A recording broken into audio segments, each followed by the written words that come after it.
Sa oras nito, God, nagpapasalamat kami dahil muli mo kaming binigyan ng isang opportunity, Lord, na maka-attend sa inyong service, O God.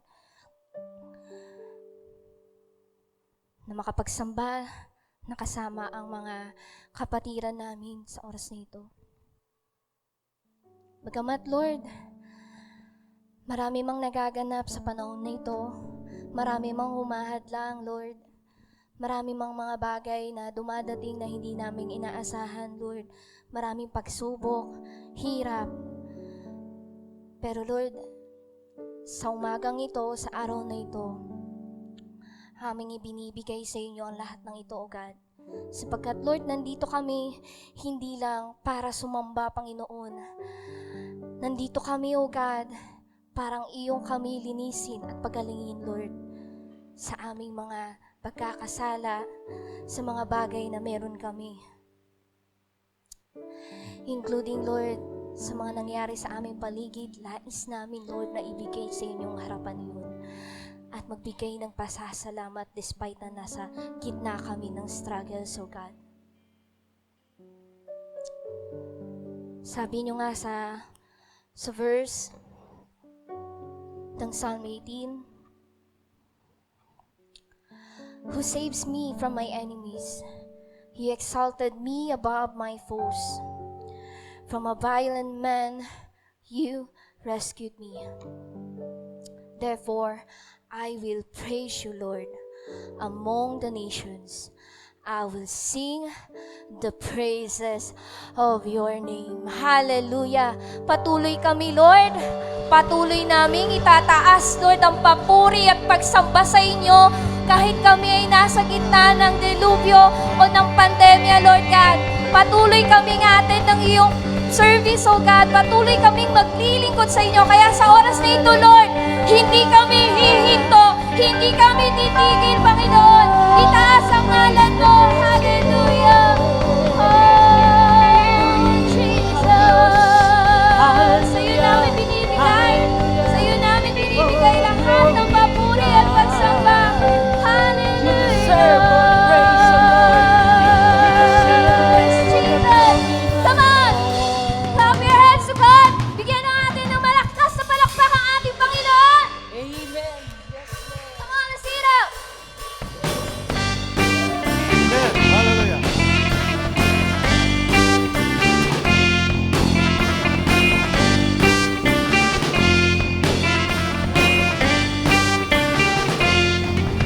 Ang kailangan ko ay pag-ibig mo, O Diyos sa buhay kong ito. Ang kagalakan mo'y kalakasan ko, ikaw ang nais ko. Ikaw lamang ang pupurihin, ang pangalan mo'y dadakilain. Wala na sa'yong maihahambing, ang awit ko'y iyong dinggin. Langit ang aking nadarama, sa tuwing kapiling ka, ang puso ko'y sumisinag, kapag sa'yo'y sumasamba. Nadarama, sa tuwing kapiling ka, ang puso ko'y sumisinag, kapag sa'yo'y sumasamba.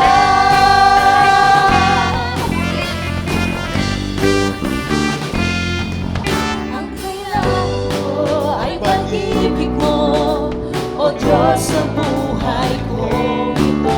Ang kagalakan mo ay kalakasan ko, ikaw ang nais ko. Ikaw lamang ang pupurihin, ang pangalan mo'y dadakilain. Wala na sa'yo'y maihahambing, ang amin ko'y iyong dinggin. Langit ang aking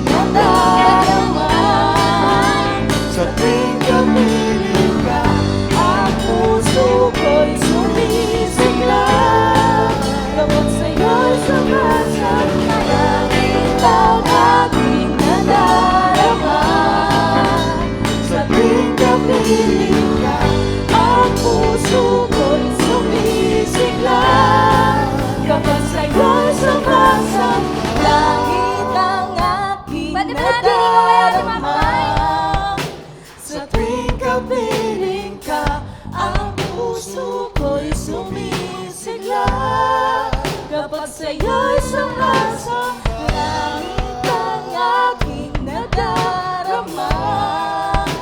Sa tuwing kapiling ka, ang puso ko'y sumisigla. Kapag sa'yo'y sumasang-langit ang aking nadarama. Sa tuwing kapiling ka, ang puso ko'y sumisigla. Kapag sa'yo'y sumasang-langit ang aking nadarama. Sa tuwing kapiling ka, ang puso ko'y sumisigla. Kapag sa'yo'y sumasang-langit ang aking nadarama. Sa tuwing kapiling ka, ang puso ko'y sumisigla. Kapag sa'yo'y sumasang-langit.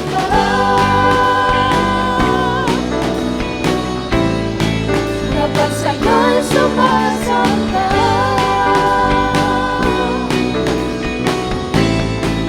Kapag sa'yo'y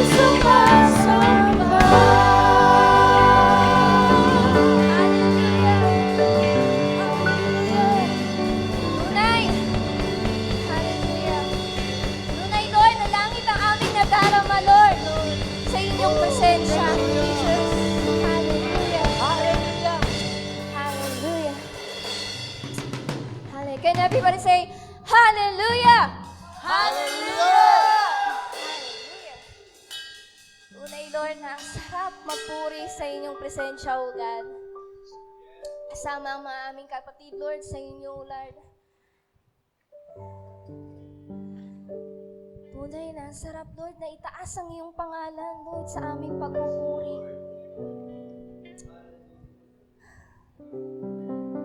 Hallelujah. Kaya, Lord, patuloy kami, Lord, na aawit. At dito, Lord, sa oras nito, ay nagpapakumbaba kami, Lord, sa inyong harapan.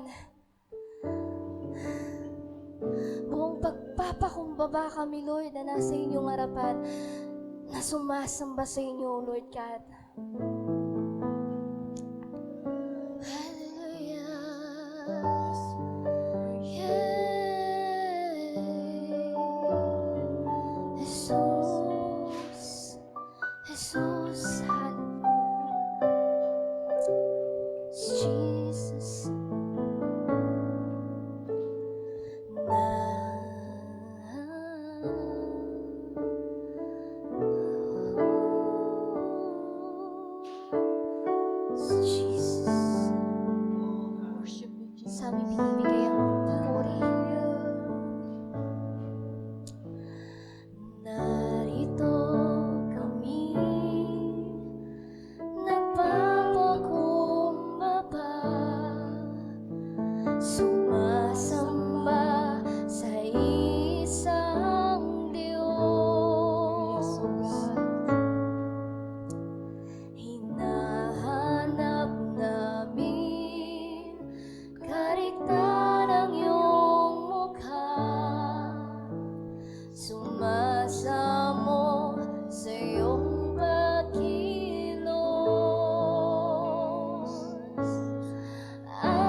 sa'yo ang kapurihan,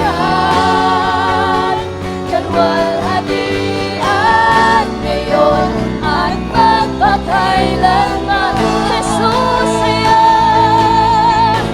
Jesus, sa'yo ang haranganan, kapangyarihan, ngayon at magpakailanman. Pupurihin ka sa awit, itataas ang aking tinig, itatanghal sa buhay ko'y tanging ikaw, O Diyos. Hindi pa sa kalangitan ang iyong kalwalhatian, kadakilaan mo'y di mapapantayan. Pupurihin ka sa awit, itataas ang aking tinig, itatanghal sa buhay ko'y tanging ikaw, O Diyos. Higit pa sa kalangitan ang iyong kalwalhatian, kadakilaan mo'y di mapapantayan. Jesus, oh Jesus, Jesus, oh Diyos, sa'yo, Lord. Hallelujah, oh Jesus, oh Jesus, hallelujah. Minsan pawitin natin ng isang kanta, ng isang boses para sa ating Diyos. Hallelujah. Jesus. Oh. Hallelujah. Isa pa awitin natin. Jesus, sa'yo ang kapurihan. Come on, church. Kalwalhatian, ngayon at magpakailanman. Jesus, sa'yo, Jesus, sa'yo ang karangalan, kapangyarihan, ngayon at magpakailanman. Minsan pa, Jesus, sa'yo ang kapurihan, kalwalhatian, ngayon at magpakailanman. Jesus, sa'yo ang karangalan, kapangyarihan, ngayon at magpakailanman. Pupurihin ka sa awit, itataas ang aking tinig, itatanghal sa buhay ko'y tanging ikaw, O Diyos. Higit pa sa kalangitan ang iyong kalwalhatian, kadakilaan mo'y di mapapantayan. Minsan pa, pupurihin ka sa awit, itataas ang aking tinig, itatanghal sa buhay ko'y tanging ikaw, O Diyos. Higit pa sa kalangitan ang iyong kalwalhatian, kadakilaan mo'y di mapapantayan. Jesus, oh Jesus,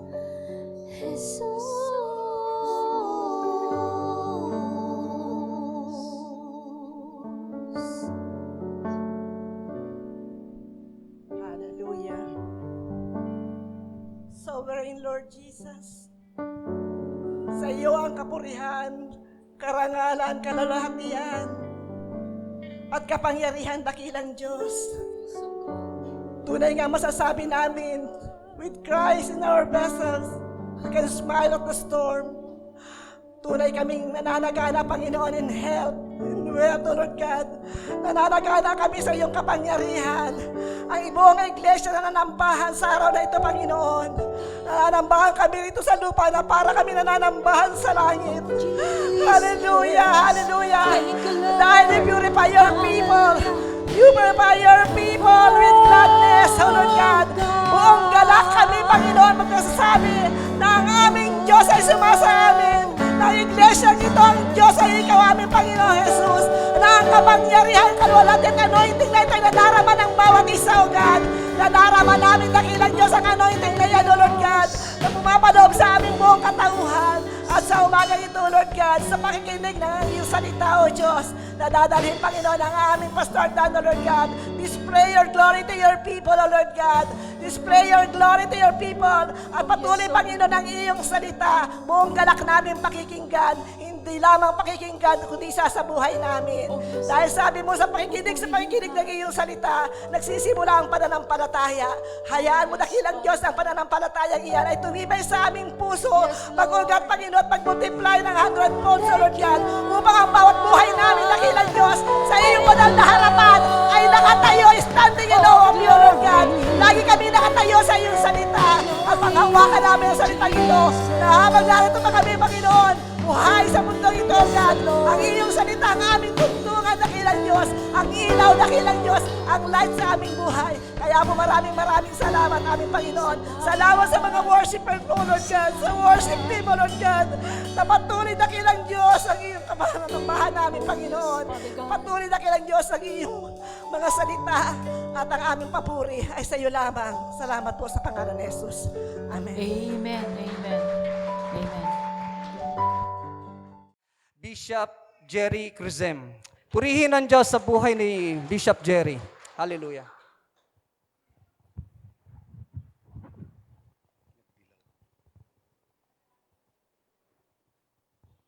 Praise. Good morning! Hallelujah. Palakpakan po natin ang Panginoon. Praise the Lord. Praise the Lord. Ako po ay nagpapasalamat sa Diyos na tayo po ay muling nagkita-kita. Amen po ba? Sino po ang excited na siya po ay nasa gawain ng Panginoon sa araw na ito? Muli po, palakpakan natin si Lord. Hallelujah. Alam niyo po, ako po ay naniniwala na walang aksidente sa araw na ito. And I believe that God will gonna touch your life as we come to Him and listening His word today. Would you please bow your heads with me? Sagit lamang po, tayo po ay manalangin.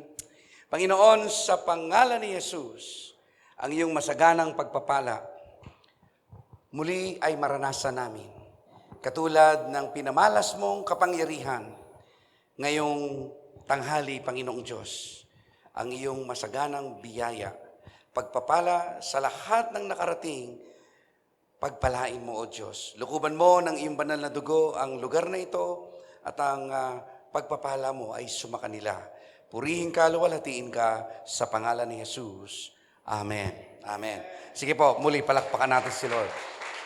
Thank you, Jesus. Praise God.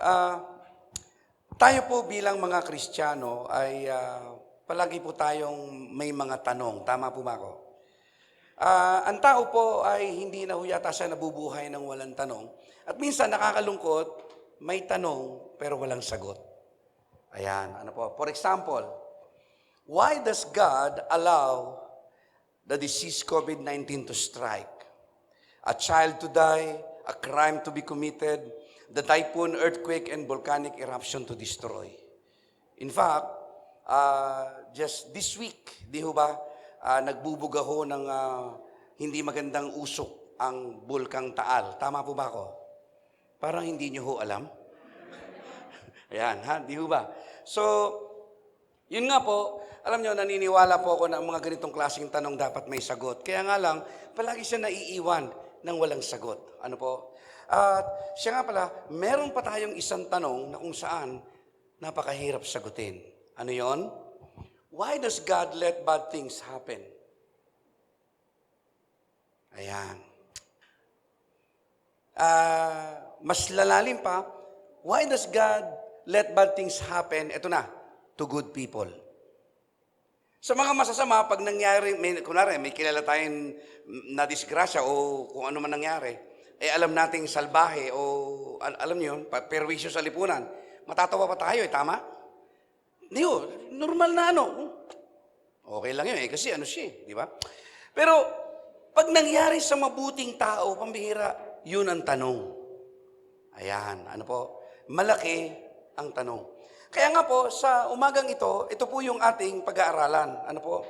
Pag-aaralan natin, itong mga klaseng ganitong tanong, na kung saan ay po pwede palang sagutin ang salita ng Diyos. Ayan, ano po? Sa pag-aaral ko po dito, mayroon akong natukoy na dalawang katotohanan. Kaya pala ang hirap sagutin nung bakit inaalaw ng Diyos mangyari ang mga pangit na bagay sa buhay ng tao. Mapamabuting tao o masamang tao. Why does God allow bad things to happen?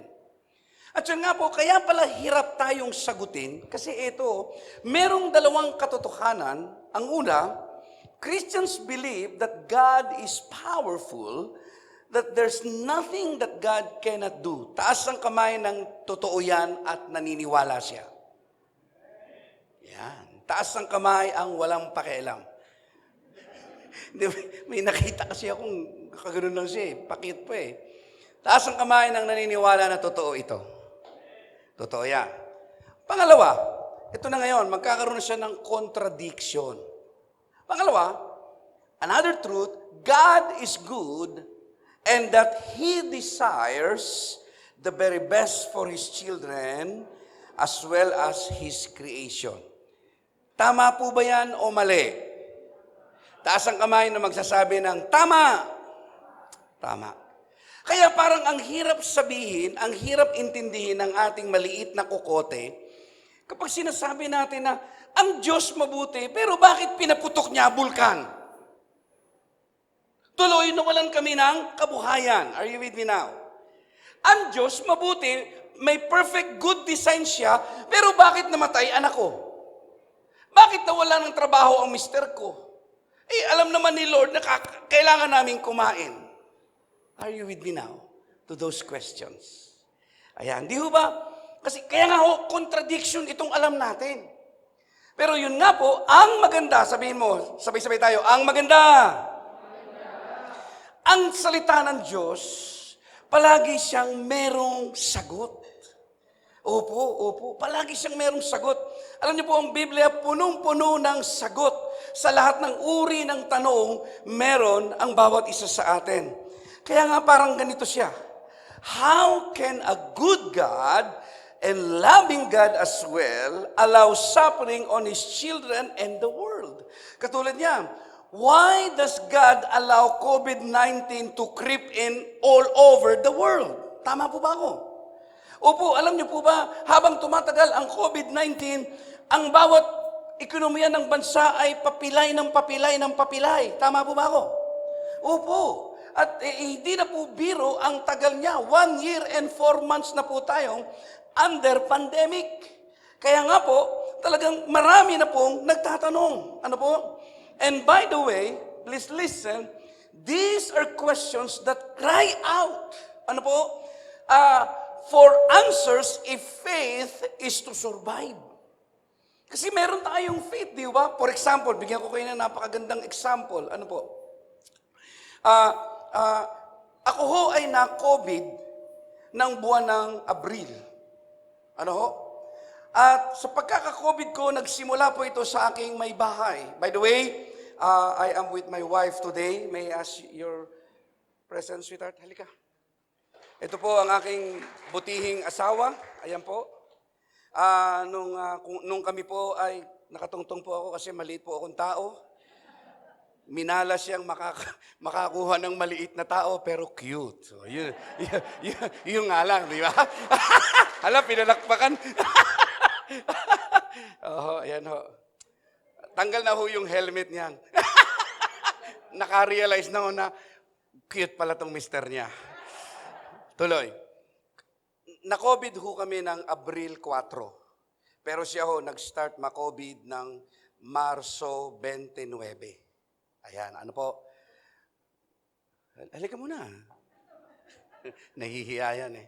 Ayaw niya na ginaganyan ko. Kaya hindi ko ho pinagpapaalam. Hindi po. I praise God for my wife because during those days that I was in trouble, she's the one who taken care of me. Who took care of me, by the way. Hindi po ako na-ospital. Ayan, hindi po ako na-ospital. But mamaya po maintindihan niyo po yung weight ng pagkakasakit ko. Ano po? Mamaya na po. Yun nga po, ako po ay may kasabay na pastor nung na-COVID po ako. Take note, pastor. Yung pastor na na-COVID, patay. Itong cute na ito, buhay. Malaking tanong yun. If faith is to survive, tama? Tama? Walang Diyo. Yung pastor namatay. Parehong sabay na na-COVID ng buwan ng Maso. Isa patay, isa buhay. Pareho lang naman silang may Kristo. Di ba? Tama po ba? Magtatanong at magtatanong ka eh. Sagutin ko agad. Ang sabi sa Biblia, kung bakit po si pastor ay kinuha na ni Lord at ang cute na ito ay nananatiling buhay dahil sa inyo. Amen? Ayaw niyo yata eh. Tuloy. Kasi nga po, ang sabi sa Biblia, it is appointed to man once to die and after that judgment. So nung panahong namatay yung pastor, ay yun po yung time na siya po ay, yun na po yung time na takda ng kanyang kamatayan. Amen po ba doon? Nagkataon lang itong cute na ito ay hindi pa niya takda. Yan ha? Okay po ba? May sagot po ba? Meron. Kaya nga po, punong-puno ng sagot ang Bible. Kaya nga kung marami kang katanungan, magtanong ka, huwag kay tulpo sa Bible. Amen? Palakpakan natin si Lord. Hallelujah. Hallelujah. So, faith is to survive, kailangan may sagot ang salita ng Diyos. Amen po ba ito? Katulad nito, pambihira. Ang hirap nito, tingnan mo. Someone said, this is one of my member, sabi niya, hindi muna ako magsisimba. Ayan, o baka ikaw to. Mataas pa ang adrenaline rush ng COVID-19. Ikaw nga pastor na COVID. Oo nga naman. Kaming mga pastor, kalakas-lakas ng loob, pinangangaral. Hindi kayo mako-COVID pag nag-church kayo. Ikaw pastor na COVID. Nakukuha niyo po ako? Again, it's a big question. Why? Why? Ano po? Bakit na COVID? Ayan. Ano po? Let's move on now. Ito ang tanong, why did God allow my family to get infected with the dreaded disease, COVID-19? Bakit inalaw ni Lord ang pamilya ko na ma-COVID?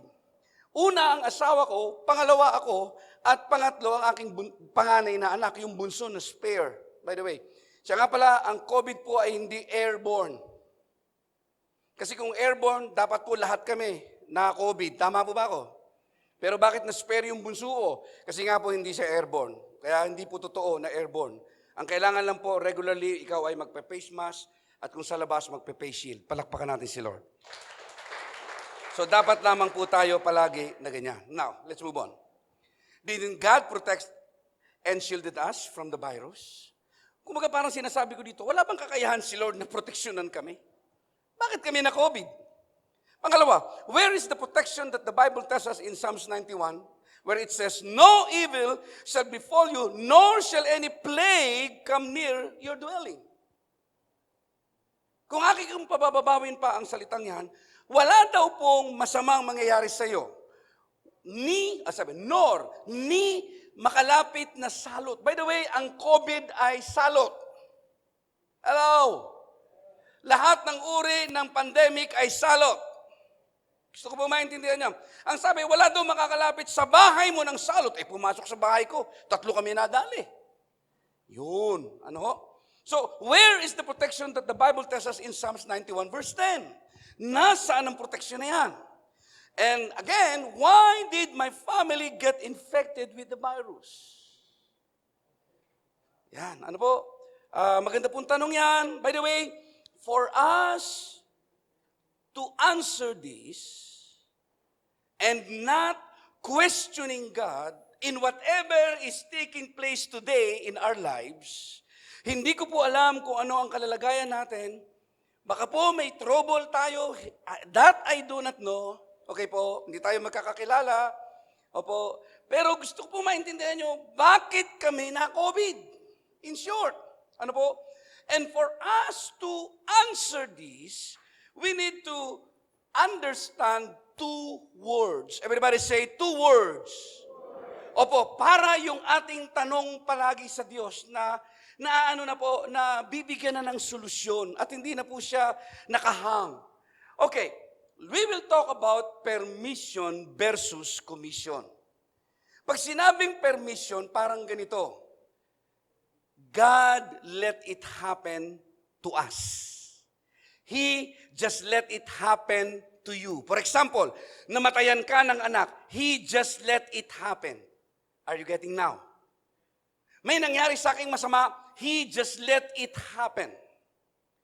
Pangalawa, what is the word commission?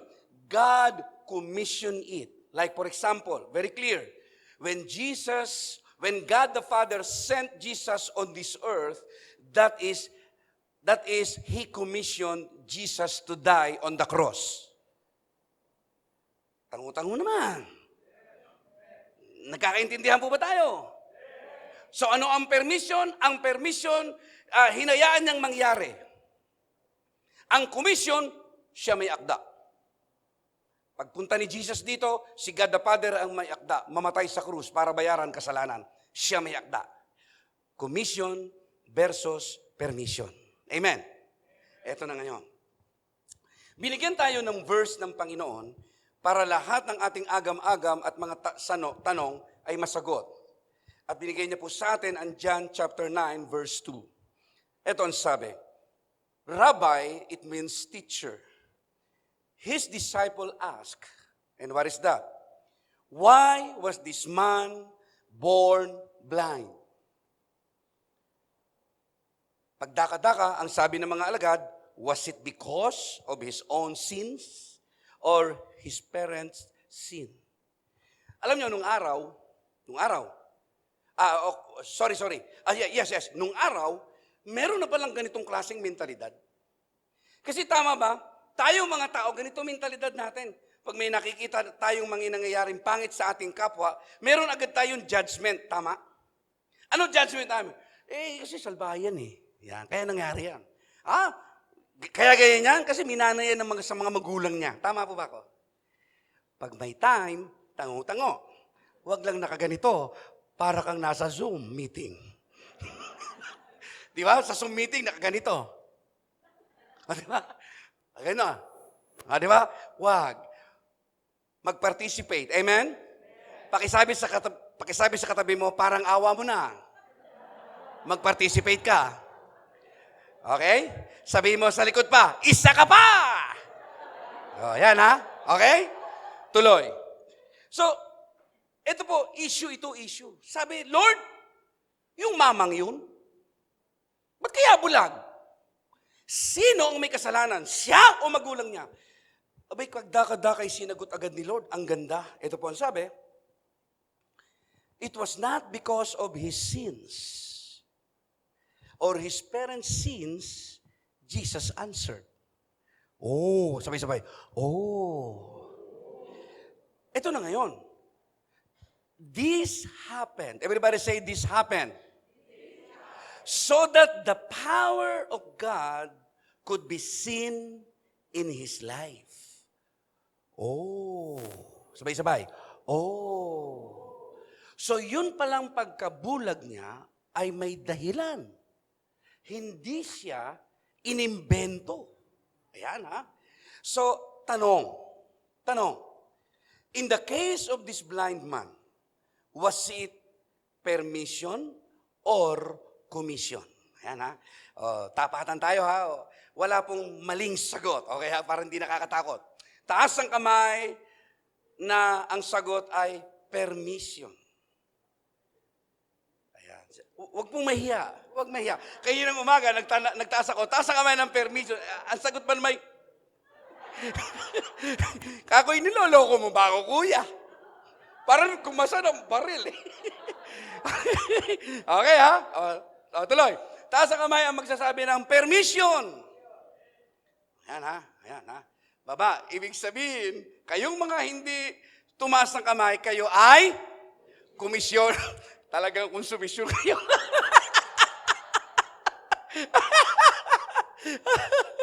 Palakpakan po natin si Lord. Masaya po ba? Hallelujah. Okay, in this case of this blind man, was it permission or commission? Mga kapatid, ang sagot po ay permission. Gusto ko pong maging malinaw po tayo. God let it happen that this man this man was born to be blind. Apo? Ipinahintulot po ng Diyos yun. Kaya nga po ito siya, this happened so that the power of God can be seen in him manifested. Ayan, ano po? So, ibig sabihin, hindi pala nakakaawa ang taong ito. Hinayaan ng Diyos na maipanganak siyang bulag for a greater purpose. Maliwanag po ba ako? In other words, when this man was born blind, the purposes of God is for God to be seen in his life manifesting. So, ibig sabihin, hindi po siya inape. Amen, amen, amen. Kung hindi, may purpose si Lord. Kaya kung may nangyayaring pangit sa buhay natin, please understand that God has a purpose. Amen, amen. Let's move on now. What about Job? Sino po nakakakilala kay Job? Tropa ko po yan. Tinext po niya na ako kanina. Sabi niya, pupunta ka sa Gentry, ibibida mo na naman ako. Sabi ko, pre, oo. Sino nakakakilala kay Job? Okay, ang tanong, he experienced, listen carefully, he experienced the greatest testings of his life. And what are those? The loss of his wealth, the loss of his health, and the loss of his children. Tama po ba ako? That is the clear story, mga kapatid ko. Now, nung siya po ay sinubok ng Panginoon, gusto ko pong maintindihan nyo, pangit o magandang nangyayari sa buhay natin, part is God's testings. Amen. Let's move on now. So, yun nga po, sinubok siya ng Diyos, at kaya nga ito ang tanong. Was it permission or commission? Taas ng kamay ng magsasabing commission. Wala. Taas ng kamay ang magsasabing permission. Sabi nila,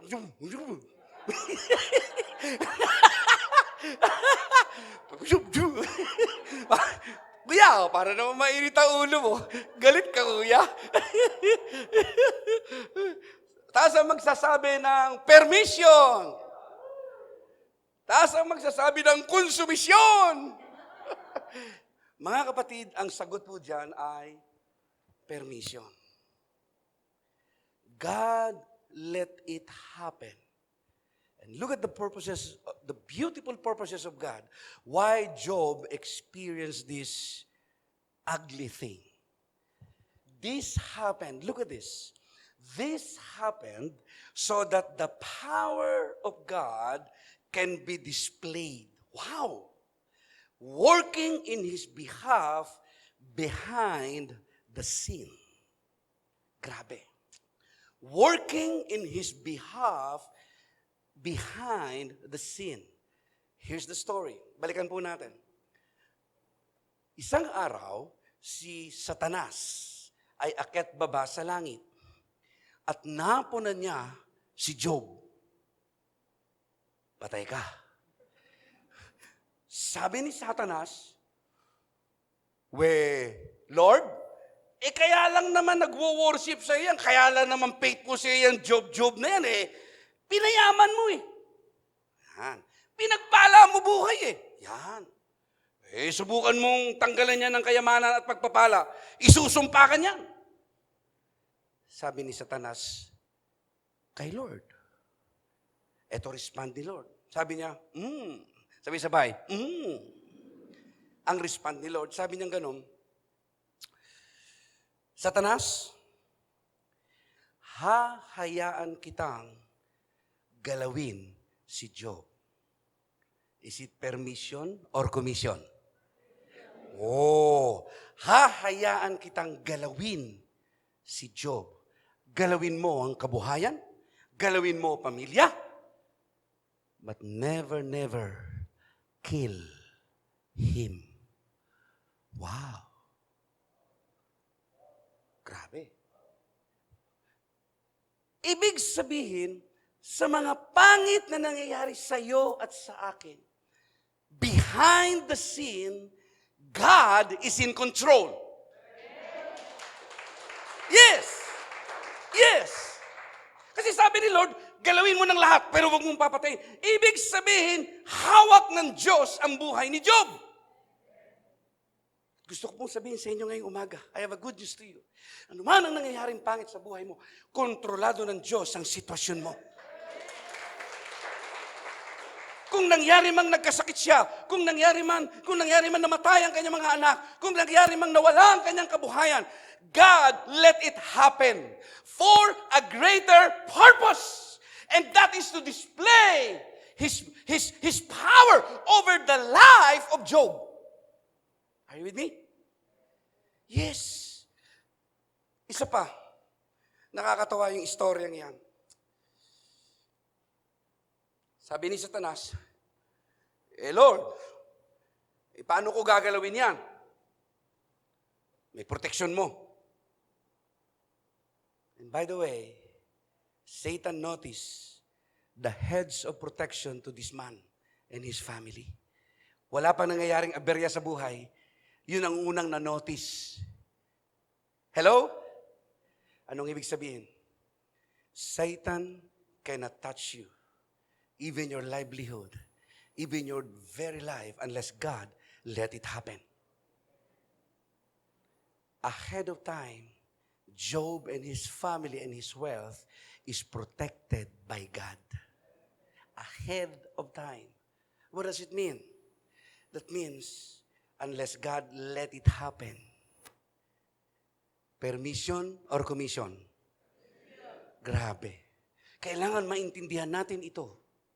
Kasi pag naintindihan mo ito, you will stop questioning God. You will stop questioning His sovereignty over your life. Are you with me? Yes. Yes. Opo. Kaya nga, hindi ko alam kung ano nangyayari sa buhay mo. That's no problem. Just trust the Lord. Amen. Just trust the Lord. Ano man ang nangyayari, just trust the Lord. Ano man ang pangit na nangyayari, just trust the Lord. Believe God na hindi ka iniiwan. Ngayon, maiintindihan natin, hindi pala tayo iniiwan, hindi tayo pinababayaan. Totoo pala ang salita ng Diyos na nagsabi, I will never leave you, nor forsake you. Kung mayroong mang pangit na nangyayari, hinahayaan lang niya yung mangyari for a greater purpose.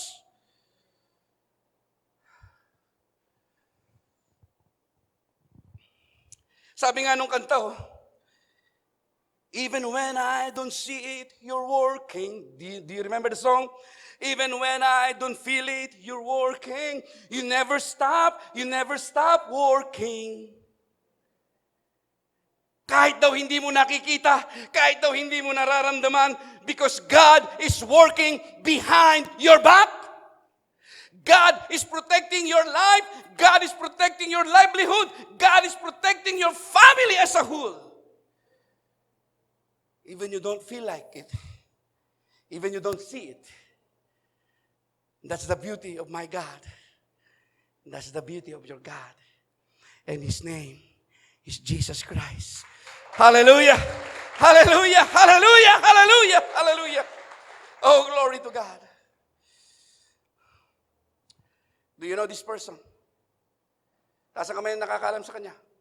Nakakakilala. Tropa ko rin po yan. Tinext po niya ako nung isang araw. Sabi niya, ibibida mo na naman ako. Sabi ko, pray, yes. Sino siya? He was born without limbs. That means no hands, no feet. Makinig ka. Pag ikaw ay pinanganak na walang paa at walang kamay, sasabihin mo, sinumpa ka ng Diyos. You might say this, right? Wala tayong bulahan. Totoo to. Tama? Bakit sila may paa? Bakit ako wala? Bakit sila may kamay? Bakit ako wala? Was it permission or commission? Was it permission or commission? Permission. That's the answer. And here's the beautiful thing about this. This happened to Nick Vujicic not just to show God's power over his life, listen carefully, but to declare the glory over his situation that is unlikely and bad. Do you have unlikely and bad condition today? Meron ka bang sitwasyon na, hala, bakit ako nandito? Anong nangyayari, Lord? Tama? Tama? Tatama ka na, ayaw mo sumagot kanina pa. Di ba? Unlikely condition. Nick Vujicic, unlikely and bad condition. Tama po ba ako? Oo, may panganak ang walang paa at walang kamay. Walang Diyo. Pero alam nyo, nagulat ako. Alam nyo ba? Nainggit ako sa kanya. Kaiinggitan mo siya. Alam nyo kung bakit? Can you imagine this? Inisa-isa ko po ito as I researched. Things Nick Vujicic can do even without limbs, even without hands and feet. Founded an international foundation ministry life without limbs.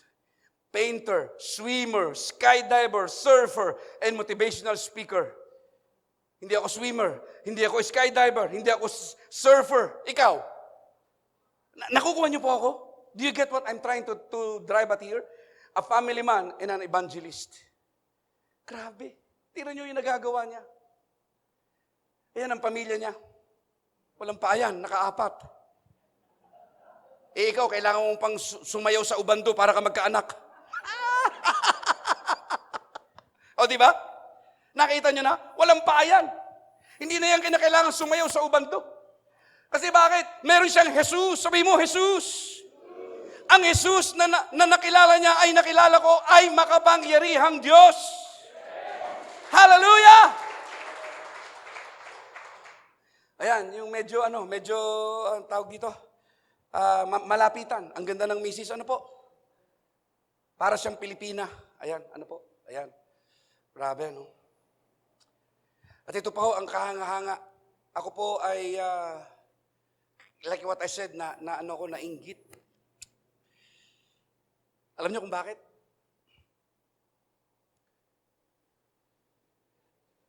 Nag-start ang vision na yan last year to get 1 billion souls after 8 years. Do you have that vision for God? Walang paayan, walang kamay. Isn't it that God is great? Isn't it that God is good? Thank you, God, for the food. Prayer po yun, mga maliliit kong bata nung araw, mga anak ko. God is great, God is good. Thank you, God, for the food. But the point is this, God is great. Palakpakan ang great God. Can you imagine 1 billion souls?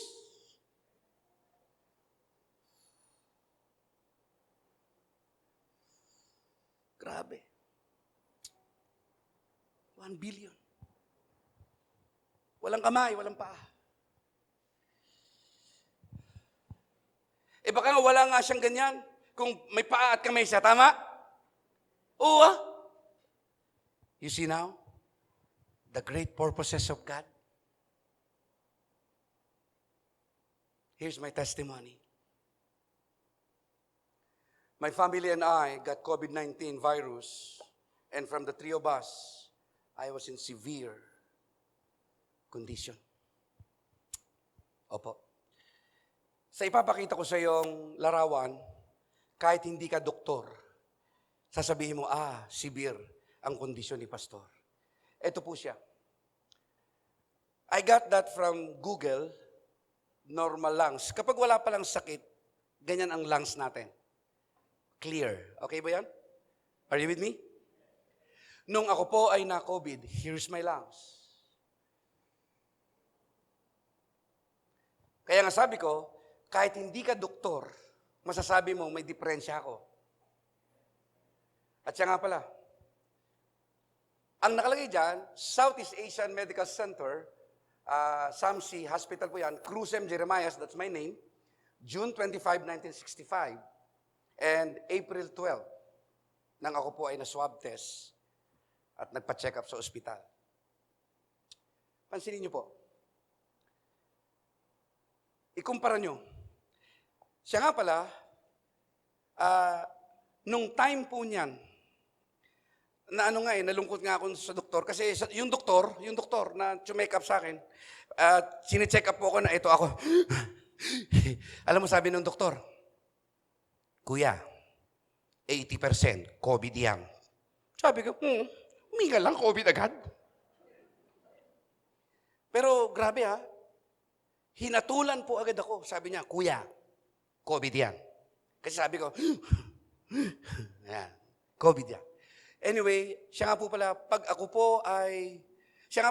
yung first week ko, na-develop po yung super panghihina ng katawan at tulog po ako ng tulog.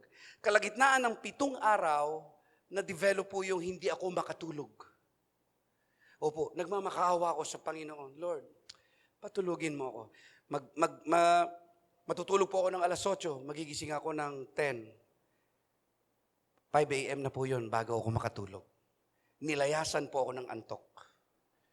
So yun po yung dusa. Second week, here comes second week. Another development. Hingal. Pag na-detect ng lungs ko yung movement, any kind of movement, hihingalin na po ako at uubo. At pag ako po umubo, parang katapusan ko na. Parang ganun po yung pakiramdam ko.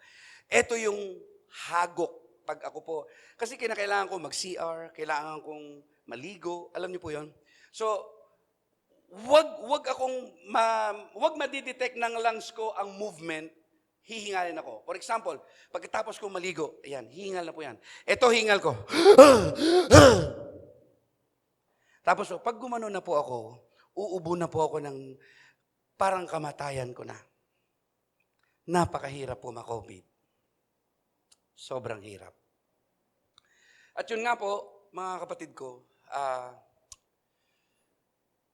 God has a great purpose.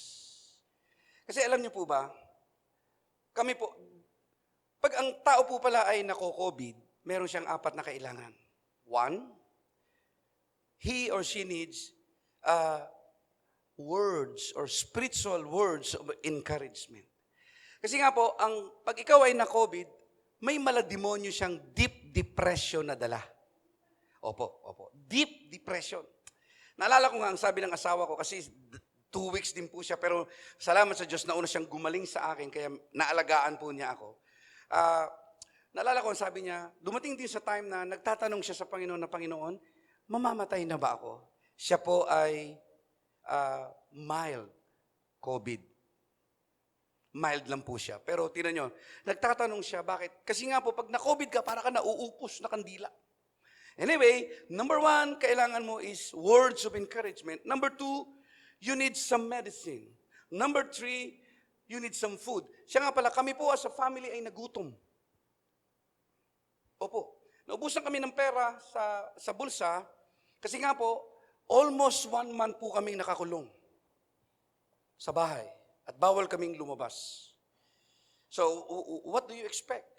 Siyempre, hindi ka naman, kung may konti kang pera, nasa bangko, tama po ba ako?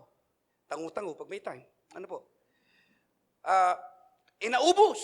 Naubos na yung, siyempre po, di ba, meron namang puda, tama yun? Ano ba yun? Food Panda, at kung ano-ano pa. Nakaka-order naman. Kaya lang, naubos na nga po. Kaya pala po kami pina-experience ng ganito. For greater purpose. Ayan. Question. Was it permission or commission when we got sick? Anong sagot? permission. Bakit permission? Why God let it happen na kami po ay ma-COVID? Ako po, especially ako po ay very serious and I thought mamamatay na po ako. Ito po siya. This happened so that the power of God and His will be revealed. Meron palang ipagagawa si Lord. Opo. Kasi po, pagkatapos ko pong gumaling, right after I was healed by God, on the go po ako to reach out COVID patient. Kasi nga po, nahirapan ako masyado. At yun nga po, to start the fund, in my personal pocket, I put 5,000 pesos just to start the fund. At yun nga po, inakala ko na hanggang dun lang. At yun nga po, ang nakakatuwa, every now and then I share the vision that God has given me. People are embracing the vision and they gave. Meron po kaming, naalala ko po, meron po kaming senior, may C2S po na senior. 8 sila sa C2S nila in a regular basis. Nasa Zoom fellowship po sila. Alam niyo po, nung nalaman niya nalaman ng senior na ito, senior citizen, ang tawag sa kanila grannies, alam niyo po, nag-share sila, nakalikom sila ng 15,000 and they put it to the fund. Opo, they put it to the fund. Nakakatuwa, ano po. At yun nga po, lumaki na po ang pondo nito. Alam po, 200,000 plus na po ito. Ang pondo niya at the moment. At yun nga po, ang nare-reach out na po natin ngayon, more or less po ay 20 COVID patient na. Palakpakan po natin si Lord. Opo. Pag katulad itong araw na to, magre-release po tayo ng tig to 2,000 doon sa mga kapatiran natin na na-COVID. At sinusupply po natin ang gamot, sinusupply po natin ang vitamins. Opo. At yun nga po, nagtaka ako kasi nga po, akala ko hanggang dito lang siya, pero nakarating na po tayo dito.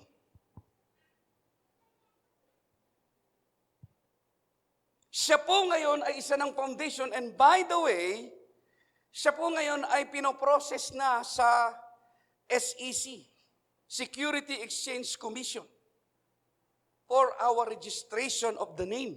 Grabe, ano po? Pinalaki ng Diyos. At yun nga po, kami sa Board of Trustees na binigay po sa akin ng Panginoon, ako po ay namangha kasi nga po, ako po, siyempre, wala po akong alam sa foundation, tama po ba? Pero alam niyo po, napakabuti ng Diyos, kaya nga, makinig kayo mabuti. Kapag kalooban ng Diyos ang isang bagay, siya ang nagsusupply ng pangangailangan. Opo. Alam niyo kung bakit?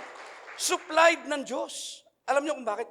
Nagulat ako, kasi nga po, kapag pala ikaw ay magbubukas ng isang foundation, kailangan mo ng pondong 1 million. Woo! Sabay-sabay. Woo! 1 million. Saan naman ako kukuha? 5,000 nga lang nilagay ko. Naintindihan niyo po ako? Pero nakakatuwa, alam niyo po ba, niloob ng Diyos na yung maging partner ko dito sa foundation na ito, ay sila po ang sumagot sa 1 million. May nagpahiram ng 250,000, may nagpahiram ng 300,000, may nagpahiram ng 100,000, another 100,000, para po mabuo ang 1 million. Hello! Kaya nga po, purihin ang Diyos dahil on process na po yan at lalabas na po yan in time. Na yun nga po, yun pala ang dahilan. Ano po? Ano po ang dahilan? Ito po, oh. This happened to us. This happened to me so that the power of God and His will be revealed. Naalala ko po si Pastor Anthony, nung ang kanyang anak po ay nabarang, yung kanyang bunsong anak na barang, opo, magkakasama po kami, nag-ministry po kami sa Longos, sa slum area, sa area ng Bacoor. Kasama po ako doon. At yun nga po, nabarang. Nung nabarang po yung kanyang anak, 4 na ospital na po ang pinuntahan, pero wala pong makapagpagaling, in short. At yun nga po, nababad sila sa isang ospital na kung saan dumating na po sa time na si Pastor Anthony Velasco po, ang ating national overseer, ay nanalangin na po na, Lord, hindi ko na kayang tiisin ang karamdaman ng anak ko. Pwede ba yung sakit niya, ilipat mo sa akin? Kasi nga po, yung bata, kapag sumusumpong po yung sakit ng ulo, nagsisisure. Opo, nagsisisure. Naglalaway, tapos basta nagsisisure po. At yun nga, hindi niya kaya itong pagmasdan. Kaya sabi niya, Lord, yung i-transfer mo sa akin. At yun nga po, isang gabi, sa pananalangin niya, he was led by the Holy Spirit to lay hands her daughter. Nung nilay hands po niya, sabi niya, alam mo, Pastor Jerry, yung kamay ko ay parang naging x-ray. Nung nilay hands ko siya, nilid ako ng Holy Spirit na iganon yung kamay ko. At pagdating sa ulo, nakita ko, may mga nakatarak sa ulo ng bunso kong anak na babae na mga blade. Tapos alam niyo, sabi niya, nakakatawa, pero alam mo, hindi ka maniniwala. In the spirit, inisa-isa kong tanggalin yung blade sa ulo ng anak ko na nakatarak. Isa-isa. Tapos nung naubos na daw po yun, yung blade sa ulo ng anak niya, sabi niya, baka mayroon pa sa ibang parte ng katawan, ginano niya ulit, wala na daw po. Yung pala ang dahilan kung bakit yung ulo ang sumasakit. At yun nga po, alam niyo po, by the way, kapag ang sakit ay walang diagnosis, spiritual sickness, at ang may trabaho ay ang albularyo. Huwag na huwag kayo magpapatingin sa albularyo. Ang albularyo ay pumapatay. Opo. Kung ang sakit mo ay nandito, ang sabi ng albularyo, ilalagay sa likod, dadagdagan pa. Kaya yung present condition ng may sakit na dinala sa albularyo, after 1 week or so, lumalala. Are you with me?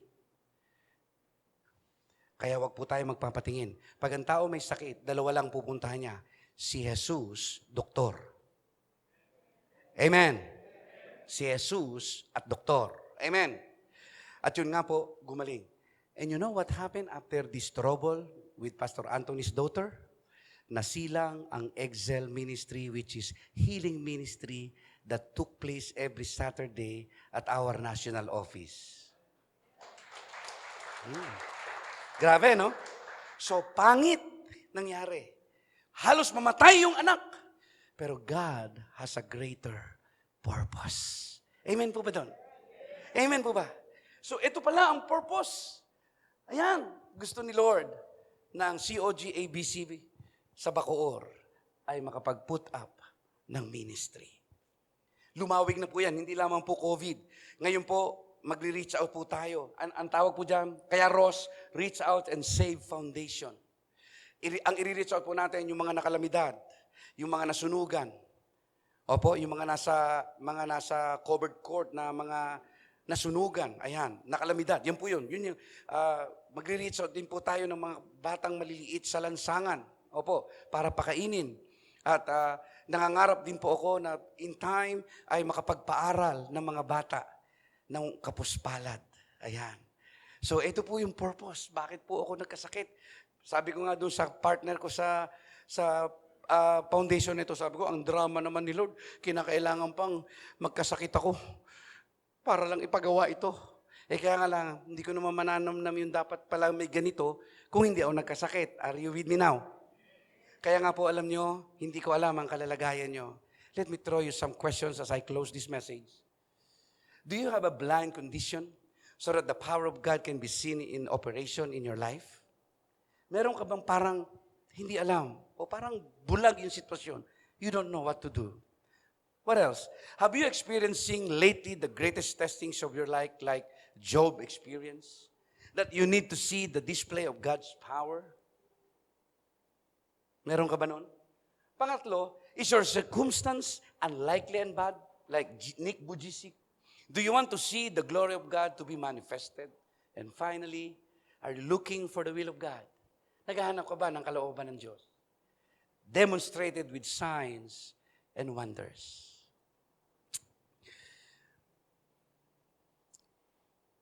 Please remember this. God has a greater purpose why bad things is happening sometimes to good people. Again, I do not know your situations. I do not know your condition. But God has a purpose. Are you looking for the will of God? Are you in an unlikely and bad situation? God has a greater purpose. Nung ako po ay 6 years old, I turned 56 last June 25, by the way. And I am 56 years old today. Nung ako po ay 6 na taon, so that means this is 50 years ago. Grabe, no? Ang tagal na po ng kantang to. Nagkataon po na ako po ay naiwan sa loob ng bahay na mag-isa. By nature, ako po ay matakutin. So biglang kumulog, kumidlat, lumakas ang ulan. Siyempre po, since matakutin akong bata, natakot ako, umiyak ako. Tapos takbo ako, typical na bata, takbo sa taas ng bahay, nagtalukbong. At nung nagtalukbong po ako, I sang this song. Ito po ang sabi ng kanta. Alam kong may magagawa ang Diyos. Wow, alam natin. Alam kong may magagawa ang Diyos. Kung ako'y magtatapat sa Kaniya'y maglilingkod, alam kong may magagawa ang Diyos. Naniniwala ka ba na may magagawa si Lord? Alam kong may magagawa. Sabi, all rise, ang Diyos. Taas natin ang ating kamay. Alam kong may magagawa ang Diyos. Kung ako'y magtatapat sa Kaniya'y maglilingkod, alam kong may magagawa ang Diyos. Kung ako'y magtatapat, close your eyes now.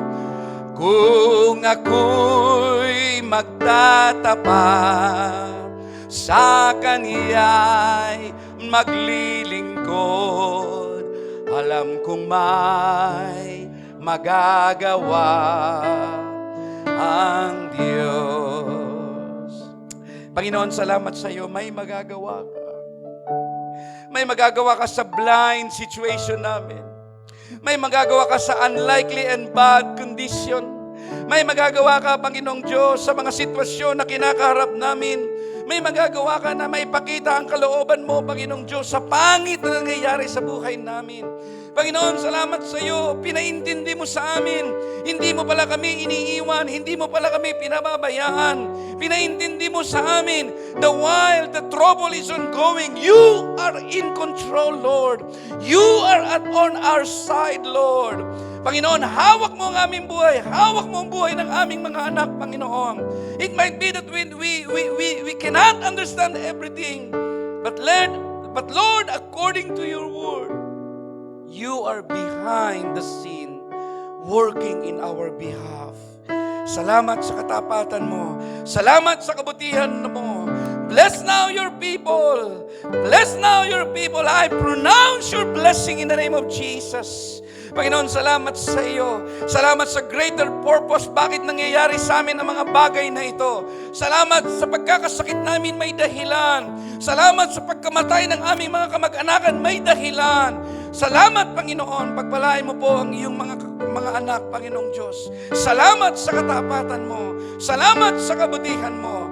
Luwalhati sa iyong makapangyarihang pangalan. Hallelujah, hallelujah. Sumabay po kayo sa prayer na ito, Panginoong Yesus. Sabay-sabay po tayo, Panginoong Yesus, maraming salamat. Ipinaunawa mo sa akin, anuman ang nangyayari sa buhay ko, ay hinayaan mo lamang yun. Pero sa kabila nito, hindi mo ako iiwan, hindi mo ako pinababayaan. Panginoon, salamat sa iyo. Patawarin mo ako sa napakarami kong tanong. Ngayon, hindi na kita tatanungin. Pababayaan ko kung anong gusto mong mangyari. Kahit pangit, Panginoon, dahil ang dulo nito ang resulta ay maganda. Salamat sa iyo sa pangalan ni Jesus. Amen. Malakas sa palakpak kay Jesus Christ. Hallelujah. Giving is part of worshiping. To all who desire to give, you may give your tithes and offering through online bank transaction. Details are provided below.